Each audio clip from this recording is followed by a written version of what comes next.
Oke, pembelajaran ketiga tentang SOP interview. Nah, jadi kita akan bahas tentang bagaimana nih proses interviewnya gitu ya. Oke, di sini interview calon karyawan. Di sini tujuan rekrutmennya pada dasarnya untuk apa nih? Gitu ya tujuannya. Proses rekrutmen untuk mendapatkan pelamar yang potensial atau sesuai dengan kualifikasi yang dibutuhkan oleh perusahaan. Pada dasarnya itu ya SOP dari interview calon karyawan. Ruang lingkupnya apa? Proses lanjutan dari rekrutmen yang karyawan yang dibutuhkan mulai dari pemanggilan dan interview dari pelamar yang masuk. Nah ini dia ruang lingkupnya. Jadi proses lanjutan dari rekrutmen ya. Nah, dari mulai pemanggilan sampai dengan interview dari pelamar masuk. Ya, panggilan sampai interview. Definisinya siapa? Definisinya adalah HRD. Dokumennya apa aja yang dibutuhkan? Checklist interview. Dia ada data interview, nama-namanya, form permintaan karyawan. Jadi misal si departemen itu pengen ngajuin SDM baru, ya udah ada form permintaan karyawan, daftar pelamar kerjanya. Dan di sini juga harus ada daftar pelamar kerja. Daftar pelamar kerja ini daftar pelamar kerja ini dia adalah seseorang yang ingin bekerja di suatu atau mengajukan diri untuk bekerja. Dan form permintaan karyawan itu tadi yang udah saya sampaikan. Daftar pemanggilan pelamar, nah ini juga bisa menggunakan email atau WhatsApp atau telepon ya untuk pemanggilan pelamar. Form penilaian hasil interview, nah ini juga ada dokumen-dokumennya.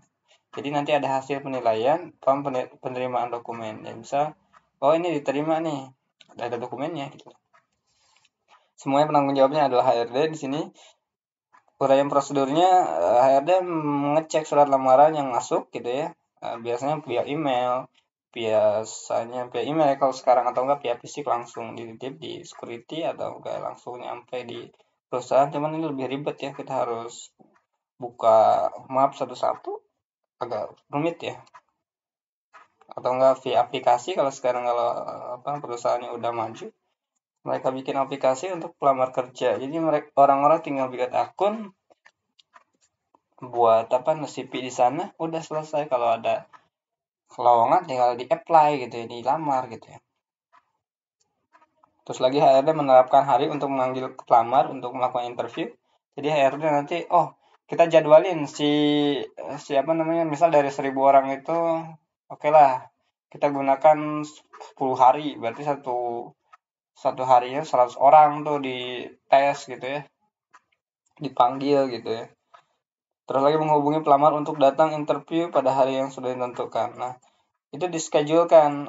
Misal si Ihsan tanggal sekian, si Hidayat tanggal sekian. Dalam sehari itu minimal ada 100, atau disesuaikan dengan keadaan.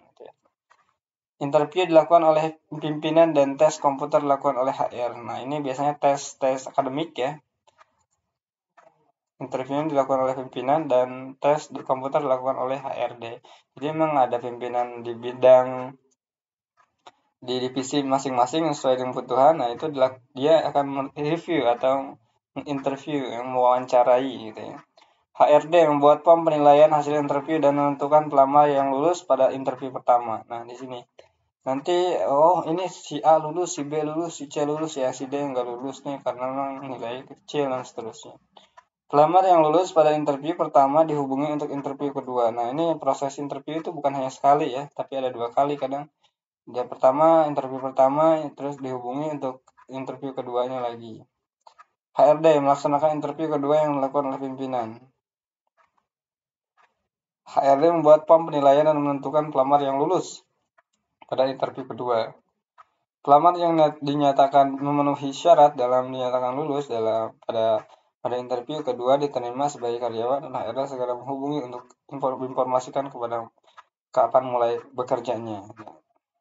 Terus HRD membuat draft kontrak kerja karyawan baru. Nah, pada dasarnya mekanismenya seperti ini. Tapi kalau kita lihat dari chartnya, dari alurnya agak pusing juga karena panjangnya. Pada dasarnya begini. Jadi HRD ini tugasnya mencari, terus ngetes ya, tes baik akademiknya gitu. Terus lagi interview itu bisa dilakukan 1 kali, 2 kali. Dan HRD ini memanggil dulu ya. Jadi seperti ini. Jadi HRD ini mengecek surat lamarannya, memanggil pelamar untuk interview 1.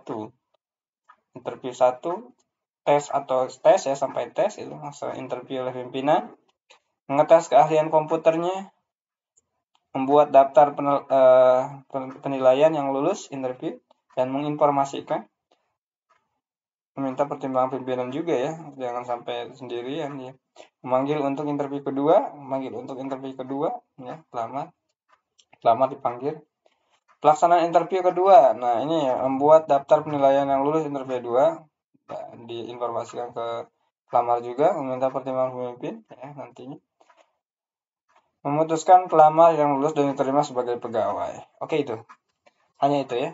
Terkait dengan, oke teman-teman, sedikit banyaknya teman-teman sudah memahami terkait dengan SOP interview calon karyawan atau rekrut atau prosedur mencari karyawan atau SOP untuk interview. Oke teman-teman, itu saja dari saya. Jika teman-teman kurang memahami boleh kita sharing saja. Demikian itu saja, terima kasih dan tetap semangat untuk kita. Terima kasih.